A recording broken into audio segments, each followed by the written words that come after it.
சாமானிய மனிதனுக்கு எந்தவித பிரச்சனையும் இல்லாம இருக்கலாம் அப்படிங்கறத ஒரு பெரும் மாநகரமும் பாரதிய ஜனதா கட்சியின் பக்கம் வந்து கொண்டிருக்கிறது. ஆனா சென்னையை பாருங்க ஐயா, சென்னையை பாருங்க, தென் சென்னை எடுத்துங்க. தென் சென்னையோட எம்பி யாருன்னு பாருங்க. தென் சென்னையோட எம்பி யாருன்னு பாருங்க. அரசியல் குடும்பத்தில் பிறந்து குடும்ப கோட்டால எம்பியாக இருந்து சாமானிய மனிதர்களுக்கு என்ன பிரச்சனை இருக்கு, மத்திய அரசுடைய திட்டங்களை முழுமையா கொண்டு போய் சேர்க்கலாமா, அதை பத்தி எந்த அக்கறையும் இல்லாத தமிழச்சி தங்கபாண்டியன் அவர்கள், அவருடைய சகோதரர் தமிழகத்தினுடைய நிதி அமைச்சரா இருக்கிறாங்க. அவர் சொந்த சகோதரர். அவங்க அப்பா இதற்கு முன்பு அரசியல் தங்கபாண்டியன் அவர்கள் எம்எல்ஏ அமைச்சர் அவங்க இருந்தாங்க. இவங்க தென் சென்னை எம்பி. மத்திய சென்னை கேட்கவே வேண்டாம், தயாநிதி மாறன் அவர்கள் எம்பியா இருக்கிறாங்க, முரசொலி மாறன் அவருடைய பையன். உங்க தொகுதியினுடைய எம்பி ஆற்காட்டு வீராசாமி அவருடைய மகன் கலாநிதி வீராசாமி அவர்கள் உங்க தொகுதியினுடைய எம்பி. இவங்க 3 பேருக்கு நான் தெரியாம கேட்கிறேங்கம்மா, பெரியவர்கள் தாய்மார்கள் இங்க வந்திருக்கிறீங்க. இந்த 3 பேருக்கும் ஒரு சாமானிய மனிதனுடைய வலி என்னன்னு தெரியுங்களா? ஒரு சாதாரண மனிதன் எப்படி கஷ்டப்படுறான்னு தெரியுங்களா? அவங்க வீட்டுக்குள்ள மழை தண்ணி வந்திருக்கா? கரண்ட் இல்லாம இருந்திருக்காங்களா? குழந்தைங்களுக்கு போய் இவங்களே கியூல நின்று ஃபீஸ் கட்டி இருக்காங்களா? இல்ல அரசு பேருந்துல ஏறிதான் இறங்கிருக்காங்களா? இல்ல குண்டு குழியுமாக இருக்கக்கூடிய ரோடுல நம்முடைய ஆட்டோ நண்பர்கள் இங்க வந்திருக்கிறீங்க, சகோதரர்கள் வந்திருக்கிறீங்க.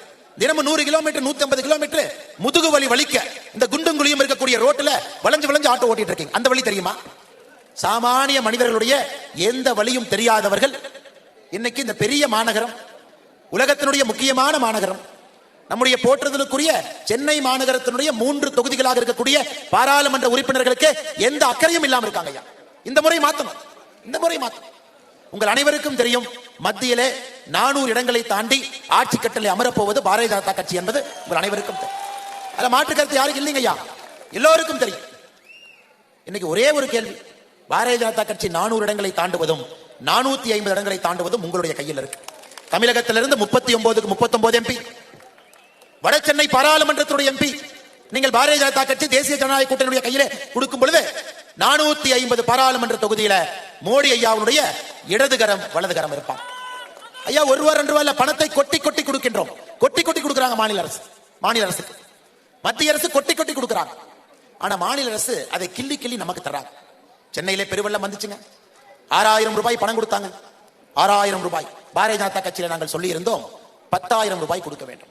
நிறைய பேர் கேட்டாங்க, இல்ல இல்ல இந்த அண்ணாமலை என்ன சும்மா சொல்றாரு, மாநில அரசு 6000 ரூபாய் கொடுக்குறாங்க, சும்மா 10,000 சொல்றாங்க. ஐயா, மத்திய அரசினுடைய குறியீடு அடிப்படையில் உயிர் சேதம், உடைமை சேதம், 2 நாட்களுக்கு மேல ஒரு வீடுல தண்ணி இருந்தா அதுக்கு ஒரு காம்பன்சேஷன் ஃபார்முலா, ஒரு குறியீடு வச்சிருக்காங்க ஐயா.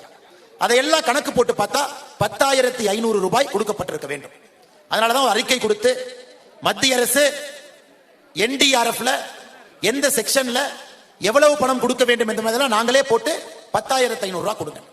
உங்களுக்கு தெரியும், உங்களுக்கு வந்திருக்கக்கூடிய அந்த 6000 ரூபாய் பணமும் கூட 75% மத்திய அரசுடைய பணமும் 25% மாநில அரசுடைய பணமும் தான் உங்க கைக்கு வந்திருக்கக்கூடிய 6000.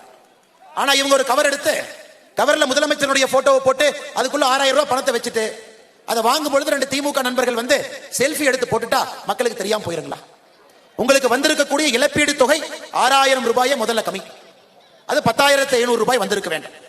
வந்திருக்கக்கூடிய பணத்துல 75 விழுக்காடு மத்திய அரசுடைய பணமும் 25 விழுக்காடு மாநில அரசுடைய பணம். சென்னையை ஸ்மார்ட் சிட்டியாக மாற்றுவதற்கு ஏறத்தாழ 1000 கோடி ரூபாய் கொடுக்கப்பட்டிருக்கிறது. சென்னை மாறி இருக்குதுங்களா? மோடி ஐயா கொடுத்த 1000 கோடி ரூபாயில சென்னை ரோட்ல இருக்கக்கூடிய குழி குண்டெல்லாம் போயிருச்சுங்களா ஐயா? குண்டு குழி காணாம போயிருச்சா? 1000 கோடி ரூபாய் கொடுத்தும், மழைநீர் வடிகாலுக்காக இன்னொரு 1300 கோடி ரூபாய் கொடுத்தோம். இந்த ஆண்டு மழை வந்த பிறகு இன்னொரு 560 கோடி ரூபாய் பேசின் மேனேஜ்மெண்ட் கொடுத்தோம். திமுகவை பொறுத்தவரை அது ஆற்றிலே போடுகின்ற பணம் தாங்க ஐயா. ஓடுகின்ற தண்ணியில எத்தனை பணத்தை போட்டாலும் கரைச்சிட்டு போவோமோ, இன்னைக்கு திமுகவுடைய ஆட்சியில பார்த்து பார்த்து மத்திய அரசு எவ்வளவு நிதிகளை இங்கே அனுப்பினாலும் கூட சாமானிய மனிதனுடைய வாழ்க்கையில ஒரு மாற்றத்தை ஏற்படுத்தக்கூடிய நிதி அது இல்லைங்கய்யா.